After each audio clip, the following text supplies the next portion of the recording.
సమావేశానికి అధ్యక్షత వహిస్తున్న శివారెడ్డి గారికి హాజరైన మిత్రులందరికీ నమస్కారాలు తెలియజేస్తున్నాను. జస్టిస్ చంద్రయ్య గారికి కూడా నమస్కారాలు తెలియజేస్తూ వాళ్ళ సబ్జెక్టు మీ అందరికి తెలిసిందే. బనకచెర్ల మనం ఎందుకు వ్యతిరేకించాలి ఈ అంశం మీద గత 5-6 నెలలుగా మన తెలంగాణలో విస్తృతమైన చర్చ జరుగుతున్న సంగతి మీ అందరికి తెలిసిందే. అయితే చాలామందికి నాతో ఫోన్లు చేసి మాట్లాడి సార్ దీన్ని ఎందుకు వ్యతిరేకించాలి మనం అనేది అడుగుతున్నారు. ఇప్పుడు వాళ్ళు సముద్రంలోకి పోతున్న నీళ్ళే కదా, అవి మనం వెనక్కి తీసుకురాలేం కదా, మరి వాళ్ళు వాడుకుంటే తప్పేంది సార్ అనేది ఒక చాలా సామాన్యమైన ప్రశ్న అడుగుతున్నారు.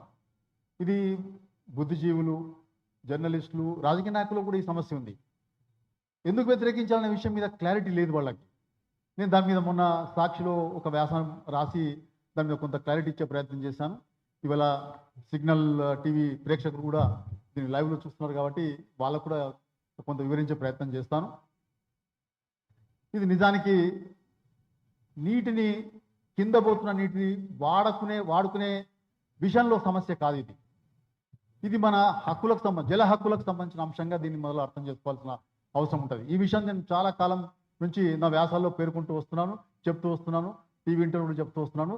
ఇది మన జల హక్కులకు సంబంధించిన అంశంగా దీన్ని మనం చూడాలి తప్ప కింద పోతున్న నీళ్లు వాళ్ళు వాడుకుంటే మనకేం నష్టం అనే కోణంలో దీన్ని చూడవలసిన అవసరం లేదు.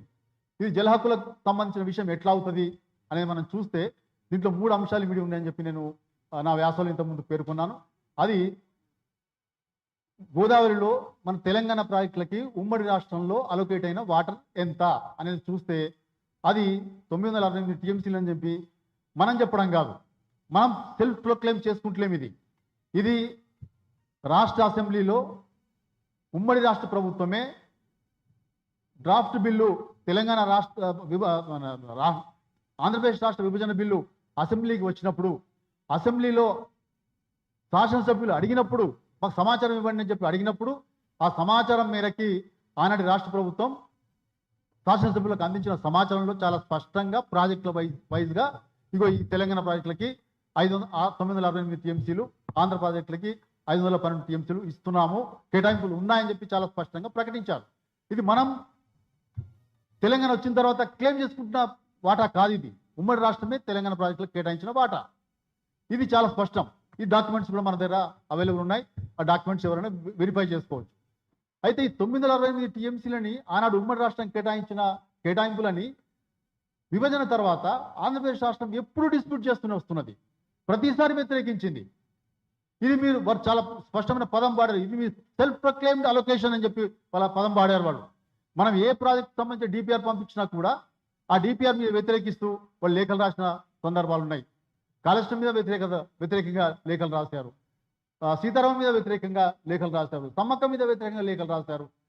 మనం ఏ ప్రాజెక్ట్ డిపిఆర్ పంపించినా కూడా దాన్ని వ్యతిరేకిస్తూ ప్రాజెక్టులకు అనుమతులు ఇవ్వద్దు, వాళ్ళ క్లెయిమ్స్ తప్పు, వాళ్ళకి 968 టీఎంసీల క్లెయిమ్స్ అలొకేషన్స్ లేవు కాబట్టి దాన్ని అనుమతించకూడదు అనే విషయం మీద చాలా స్పష్టంగా డజన్ల కొద్ది లేఖలు రాసిన సందర్భం మనం చూసినాం. దానికి ప్రత్యక్ష సాక్షి నేనే. ఎందుకంటే ఆ ప్రాజెక్టులకు సంబంధించిన డిపిఆర్ల అనుమతుల కోసం ఢిల్లీకి తిరిగింది నేనే కాబట్టి నాకు ఆ ప్రత్యక్ష అనుభవం ఉంది కాబట్టి నా అనుభవంతో చెప్తున్నాను. ప్రతి ఒక్క లేఖలో వాళ్ళు 968 టీఎంసీల అలొకేషన్స్ని పూర్తిగా వ్యతిరేకించారు, మీకు అంత అలొకేషన్ లేదు, మా అలొకేషనే 972 టీఎంసీలు ఉన్నాయని చెప్పి వాళ్ళు క్లెయిమ్ చేస్తున్నారు. 1486 టీఎంసీలలో మాకు సంబంధించిన అలొకేషన్సే 902 టీఎంసీలు ఉన్నాయి, మీకున్నాయి 700 పైచీలకు మాత్రమే. కాబట్టి వాళ్ళు 968 టీఎంసీలు ఉమ్మడి రాష్ట్రానికి కేటాయింపులకు సంబంధించిన అంశం మీదనే వాళ్ళు డిస్ప్యూట్ చేస్తున్నారు. కాబట్టి ఇంకొక అంశం ఏంటంటే వాళ్ళు 2023లోనే కొత్తగా గోదావరి ట్రిబ్యునల్ వేయమని చెప్పి ఒక ఆర్జీ పెట్టుకున్నారు సెక్షన్ 3 కింద. సో ఆ సెక్షన్ 3 కింద వాళ్ళు పెట్టిన అప్లికేషన్ని కేంద్ర ప్రభుత్వం పరిశీలిస్తున్నది. నేడో రేపో మరికొన్ని రోజుల్లోనో గోదావరి ట్రిబ్యునల్ రాబోతున్నది. సో గోదావరి ట్రిబ్యునల్ వచ్చే కంటే ముందే మనకి ఏవైతే నికర జలాల్లో ఉమ్మడి రాష్ట్రం చేసిన కేటాయింపులు ఉన్నాయో వాటి మీద మనకు హక్కులు స్థిరీకరించబడాలి. 968 టీఎంసీలకు సంబంధించిన హక్కులు మనకు గోదావరి ట్రిబ్యునల్ ఏర్పడక ముందే మనకు స్థిరపడాల్సిన అవసరం ఉందని మనం చెప్తున్నాం. ఇదొక అంశం. ఇక రెండో అంశం ఏంటంటే గోదావరిలో మిగులు.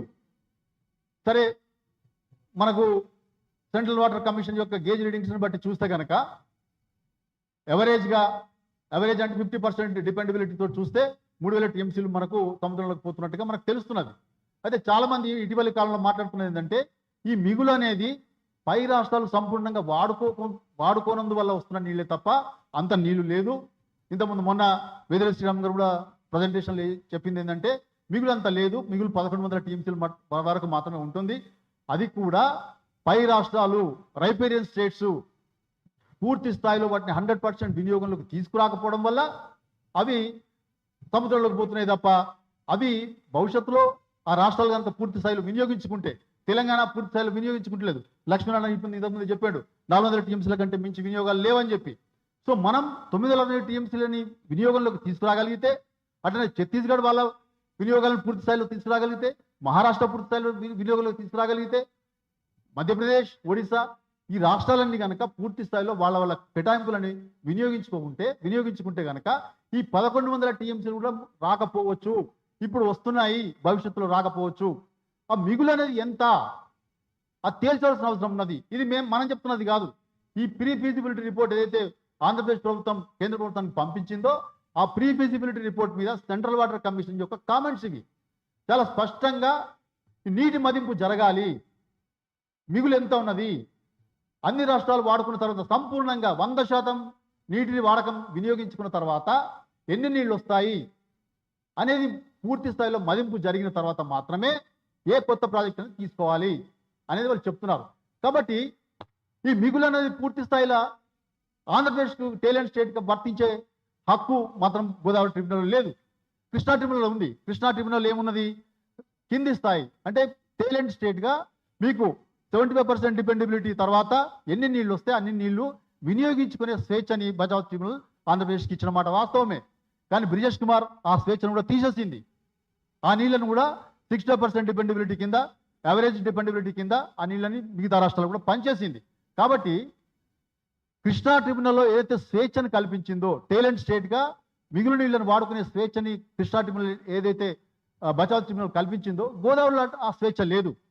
గోదావరిలో పరిభాష ఎట్లా ఉన్నదంటే, ఆ అగ్రిమెంట్లో యొక్క పరిభాష ఎట్లుందంటే ఒక పర్టికులర్ స్టేట్ పాయింట్ వరకు all waters belongs to Maharashtra, all waters belongs to Chhattisgarh, remaining waters belongs to Telangana లేదా ఎనీ అదర్ స్టేట్. అట్లా పరిభాష ఎట్లుందంటే ఆల్ వాటర్స్ అనే కాన్సెప్ట్ తోటే ఒప్పందాలు తయారైనవి తప్పితే అందులో నికర జలాల మిగులు జలాల అనే ప్రశ్న లేదు. కాబట్టి గోదావరిలో మిగులు జలాలు ఉంటే కనుక దాని మీద ఒక ఆంధ్రప్రదేశ్కే కాదు అన్ని రాష్ట్రాలకు హక్కు ఉంటుంది, అన్ని రాష్ట్రాలకు ఆ మిగులు జలాల మీద హక్కు ఉంటుంది. కాబట్టి ఈ మిగులు ఎంత అనేది సెంట్రల్ వాటర్ కమిషన్ తేల్చిన తర్వాత ప్రస్తుతానికి మనం ఏమంటున్నాం 3000 టీఎంసీలు పోతున్నది. కాబట్టి ఈ 1486 టీఎంసీలలో 968 టీఎంసీలు ఏ రేషియో ప్రకారం మనకు అలొకేట్ అయినాయో అదే రేషియో ప్రకారం ఈ 3000 టీఎంసీలు కూడా మాకు 1950 టీఎంసీలు రావాలని చెప్పి మనకు దొడ్డు లెక్క చెప్తున్నాం. సరే, అది 1950 టీఎంసీల కాదా అనేది సిడబ్ల్యూసీ మదింపు చేసిన తర్వాత, మిగులు ఎంతో మదింపు చేసిన తర్వాత ఆ మిగులులో కూడా తెలంగాణ వాటా ఎంతో తేల్చాలి. ఇది రెండో అంశం. మొదటి అంశం ఏంటిది, 968 టీఎంసీల నికర జలాల మీద తెలంగాణకు పూర్తి హక్కులు స్థిరీకరించబడాలి. రెండవది మిగులు ఎంతో తేల్చిన తర్వాత ఆ మిగులులో కూడా తెలంగాణ వాటా ఎంతో తేలాలి. ఇది రెండో అంశం. ఇక మూడో అంశం ఏంటంటే గోదావరి కృష్ణ అవార్డులు ఉన్నాయి మనకు.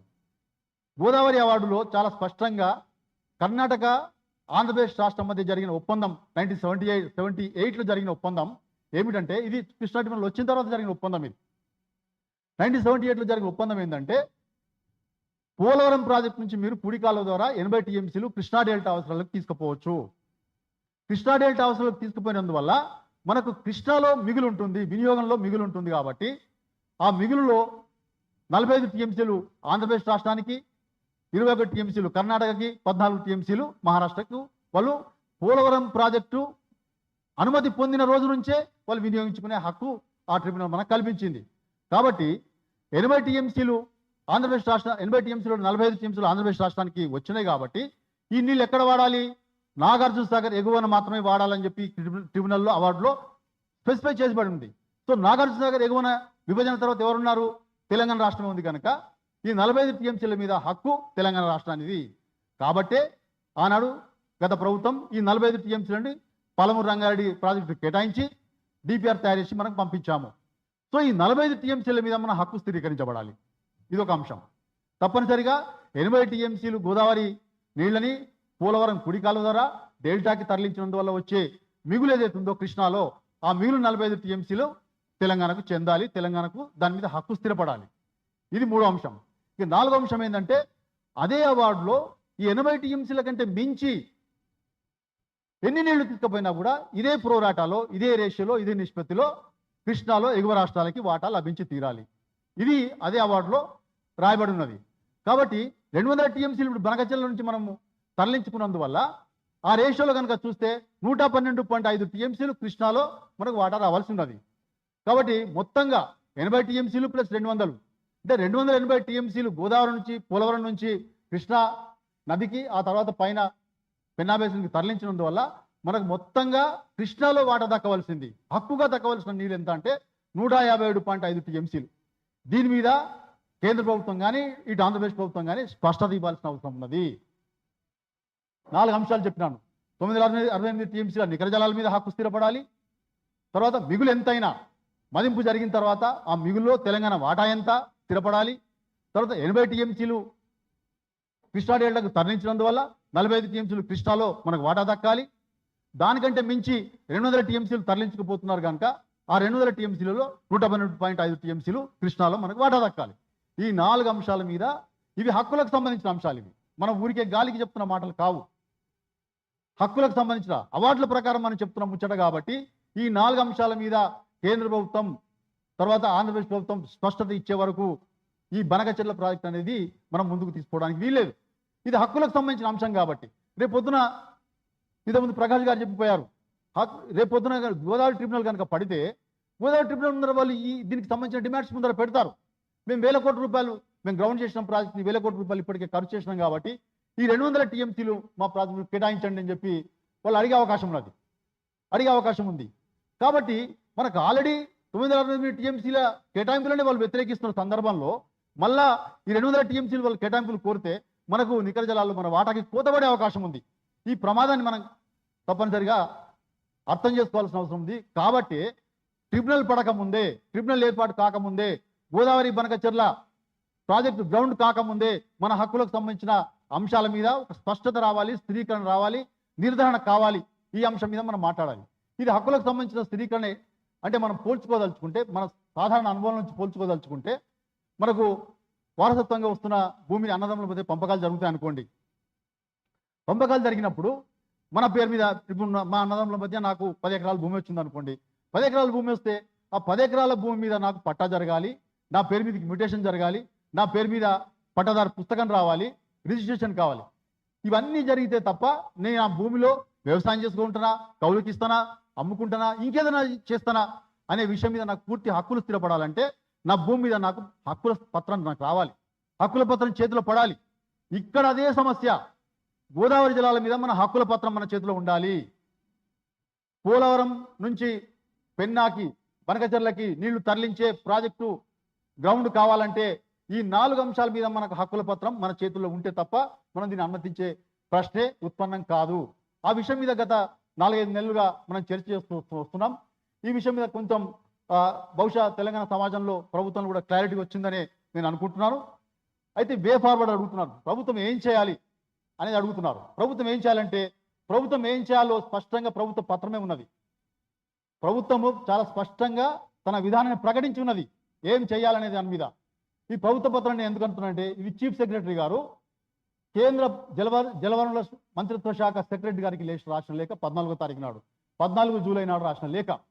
ఈ లేఖలో చాలా స్పష్టంగా ఆయన ఎంత అద్భుతమైన లేఖ అంటే ఇది ప్రభుత్వం కనుక తన విధానపత్రంగా స్వీకరిస్తే ఈ చీఫ్ సెక్రటరీ గారు 14వ తేదీ నాడు కేంద్ర సెక్రటరీకి రాసిన లేఖ. ఇది కనుక చాలా అద్భుతమైన లేఖ అనేది. ఈ లేఖని కనుక వాళ్ళు ప్రభుత్వ విధానపరంగా నిర్ణయంగా ఇదే మా విధానం అని అనుకుంటే కనుక వాళ్ళు ఇక పోలవరం బనకచెర్ల మీద ఎట్టి పరిస్థితులలో వాళ్ళు చర్చలు ముందుకు పోదు, చర్చ పార్టిసిపేట్ చేయొద్దు, చర్చను బహిష్కరించాలి. దీంట్లో ఆయన ఏం రాస్తాడంటే, ఇందులో తన నిర్ణయాలు ప్రకటించే కంటే ముందు 4 కేంద్ర సంస్థలు, central water commission, Polavaram project authority, Godavari river management board, తర్వాత ఈఎస్సి అంటే ఎన్విరాన్మెంటల్ పర్యావరణ మంత్రిత్వ శాఖకు సంబంధించిన ఎక్స్పర్ట్ అప్రైజల్ కమిటీ, ఈ 4 కేంద్ర సంస్థలు వ్యక్తీకరించిన అభిప్రాయాలను దీంట్లో పూర్తి స్థాయిలో ఉటంకించారు. ఇగో వీళ్ళ అభిప్రాయం ఇది, వీళ్ళ అభిప్రాయం ఇది అని చెప్పి ఉటంకించిన తర్వాత ఆయన ఏం రాస్తాడంటే లాస్ట్ పేజీలో పేజ్ 6లో ఒక టైటిల్ పెడతాడు, ప్రిమాచ్యూరిటీ ఆఫ్ డిస్కషన్స్ అనే సబ్ టైటిల్ కింద ఆయన ఏం రాస్తాడు చీఫ్ సెక్రటరీ గారు, given the unresolved and substantial objections of the PPA, GRMB, CWC and EAC, the lack of statutory clearances and the ongoing violations of binding legal provisions and tribunal awards, it is unequivocally premature and procedurally untenable to discuss the Godavari Banakachirla link project at this stage. Proceeding otherwise would undermine the authority of the Government of India's own regulatory mechanism and set a precedent contrary to the rule of law. అని చాలా స్పష్టమైన వాక్యాలతోటి ఆయన కేంద్ర ప్రభుత్వానికి తన అభిప్రాయం వ్యక్తం చేశాడు. తర్వాత చివర్లో ఫార్మల్ రిక్వెస్ట్ అనే పేరు మీద ఆయన ఏం రాస్తాడు, the government of Telangana respectfully request that the agenda of the meeting the agenda for the meeting be revised to defer any discussion on the Godavari Banakachirla project until all statutory requirements, interstate consultations and clearances are fully complied with and all objections are resolved. ఇంత స్పష్టమైన వాక్యాలతోటి ఆయన chief secretary గారు కేంద్ర సెక్రటరీకి రాసిన లేఖ ఇది. So ఇది మన ప్రభుత్వం యొక్క విధాన పత్రం అని నేను అర్థం చేసుకుంటున్నాను. విధాన ప్రభుత్వమా కాదా, దీని మీద మరి ప్రభుత్వం క్లారిటీ ఇవ్వాలి. ప్రభుత్వ ప్రతినిధిగా దయాకర్ అన్న కూడా వచ్చి ఉన్నారు కాబట్టి తప్పనిసరిగా ఇది మన విధాన పత్రానికి కావాలని చెప్పి నేను అభిప్రాయపడుతున్నాను. తర్వాత కమిటీ వేద్దామని అనుకుంటున్నారు. కమిటీ వేస్తే కమిటీలు ఏం చర్చిస్తారు? ఈ విధాన పత్రం ప్రకారం కమిటీలో మనం బనకచర్ల మీద చర్చించడానికి వీల్లేదు, చర్చించకూడదని చెప్పి చాలా స్పష్టంగా ఈ విధాన పత్రంలో చీఫ్ సెక్రటరీ గారు పేర్కొన్నారు. కాబట్టి తప్పనిసరిగా కమిటీలో మన పెండింగ్ ఇష్యూస్ ఏ ఉన్నాయో చర్చించాలి. పోలవరం పాలమూరు రంగారెడ్డికి మన అనుమతుల గురించి చర్చించాలి, డిండి ప్రాజెక్టు అనుమతుల గురించి చర్చించాలి. తర్వాత పోతిరెడ్డిపాడు అవతల వాళ్ళు ఏవైతే అక్రమంగా వాళ్ళ ప్రాజెక్టులను విస్తరిస్తున్నారో వాటిని వ్యతిరేకించాల్సిన అవసరం ఉన్నది, వాటి మీద చర్చించాలి. అట్లనే అక్రమంగా తరలిస్తున్న నీటికి సంబంధించిన అంశాల మీద చర్చ చేయాలి. ఇంకా అతర అనేక 13 అంశాలు మనం ఆ రోజు మంత్రి గారు ఎజెండాల ఐటంలో పెట్టమని చెప్పి సూచించారు. అవి ఎజెండాలో వచ్చినాయి, కానీ డిస్టెన్స్కి రాలేదని చెప్పి తెలుస్తుంది. కాబట్టి ఆ అంశాల మీద తప్పనిసరిగా చర్చ కొనసాగాలి. కానీ చీఫ్ సెక్రటరీ గారు రాసిన లేఖ ప్రకారం బనకచర్ల మీద మనం ఎట్టి పరిస్థితుల్లో తెలంగాణ ప్రభుత్వం తరఫున ఏ రకమైన డిస్కషన్కి ఆస్కారం లేదు, చేయకూడదు. చేస్తే తప్పనిసరిగా మన హక్కులకు సంబంధించిన అంశాల మీద భంగం కలిగే అవకాశం ఉంది. కాబట్టి నేను ఇంతకుముందు చెప్పిన 4 అంశాల మీద మనకు స్పష్టమైన హామీ కేంద్ర ప్రభుత్వం నుంచి మన ఆంధ్రప్రదేశ్ ప్రభుత్వం నుంచి వస్తే తప్ప మన ఇంతకుముందు ఈ వాక్యంలో రాశాడు కదా, అన్ని అంతర్రాష్ట్ర చర్చలు కొలిక్కి వచ్చేదాకా, అంతర్రాష్ట్ర సమస్యలు కొలిక్కి రావడం అంటే ఈ అంశాల మీదనే ఆంధ్రప్రదేశ్ ప్రభుత్వం వైఖరి చెప్పాలి. నా 968 టీఎంసీలను నువ్వు అంగీకరిస్తున్నావా లేదా? మిగులు జలాలను నా వాటా ఇవ్వడానికి నువ్వు అంగీకరిస్తున్నావా లేదా? 80 టీఎంసీల్లో 45 టీఎంసీలు మా తెలంగాణ వాడుకోవడానికి అనుమతిస్తున్నావా లేదా? ఎందుకంటే వీటి మీద సుప్రీంకోర్టులో కేసు వేసింది, ట్రిబ్యునల్లో కంప్లైంట్ చేసింది, అవన్నిటినీ విరమించుకుంటున్నా లేదా? 200 టీఎంసీలు తరలించకపోతున్నందువల్ల గోదావరి అవార్డు ప్రకారం నాకు 112 టీఎంసీల మీద హక్కు ఉందా లేదా? ఈ విషయం మీద ఆంధ్రప్రదేశ్ ప్రభుత్వం క్లారిటీ ఇస్తుందా లేదా? ఇవన్నీ కూడా ఎప్పుడు జరగాలి? కేంద్ర సంస్థలు లేవనెత్తిన అభ్యంతరాలు, ప్రశ్నలు, అనుమానాలు అన్ని నివృత్తి అయిన తర్వాత. కాబట్టి ఇవాళ ఇప్పుడు సమస్య మనది కాదు. సమస్య బనకచర్ల పోలవరం సమస్య ఆంధ్రప్రదేశ్ ప్రభుత్వానికి కేంద్రానికి మధ్య ఉన్న సమస్యగా మారింది. వాళ్ళిద్దరి మధ్య సమస్యలో మనం ఎందుకు కల్పించుకోవాలి? ఈ స్థితిలో చీఫ్ సెక్రటరీ గారు స్పష్టంగా చెప్పాడు కదా, ఈ స్థితిలో మనం మాట్లాడే అవసరం లేదు, దాన్ని డిఫర్ చేయండి, ఆ సబ్జెక్ట్ని డిఫర్ చేయండి అని చెప్పి చీఫ్ సెక్రటరీ గారు చెప్పిన తర్వాత ఇక కమిటీలో ఈ అంశం మీద చర్చ ఆస్కారం ఉందా? లేదు కదా అని చెప్పిన అభిప్రాయం. ఇది అందరికీ తెలంగాణ సమాజం కూడా దీన్ని అర్థం చేసుకోవాల్సిన అవసరం ఉంది. తప్పనిసరిగా ఏ కమిటీ అయినా కూడా, కమిటీ ఏర్పడినా కూడా బనకచర్ల మీద మన విధాన పత్రం ప్రకారం చీఫ్ సెక్రటరీ గారి లేఖ ప్రకారం ఎట్టి పరిస్థితుల్లో బనకచర్ల మీద తెలంగాణ మనం చర్చ చేయకూడదు. దీని మీద ప్రభుత్వానికి కూడా అభ్యంతరం అవసరం ఉంటుందని చెప్పి, అవసరం ఉండాలని చెప్పి నేను అనుకోవడం లేదు. తప్పనిసరిగా ఈ అభిప్రాయాలన్నీ మనం పరిగణలోకి తీసుకొని ప్రభుత్వానికి ఇవాళ వే ఫార్వర్డ్లో ఈ చీఫ్ సెక్రటరీ గారి లేఖనే మనం ప్రధానంగా తీసుకొని చీఫ్ సెక్రటరీ గారి లేఖనే తెలంగాణ ప్రభుత్వానికి ఒక విధాన పత్రం కావాలి. అనేది ఒక తీర్మాన రూపంలో ఈ రౌండ్ టేబుల్ సమావేశం పంపించాలని చెప్పి నేను కోరుతూ ఈ అవకాశం ఇచ్చినందుకు ధన్యవాదాలు తెలియజేస్తున్నాను. Thank you sir. సత్యరెడ్డి గారు, రిటైర్డ్ ఇంజనీర్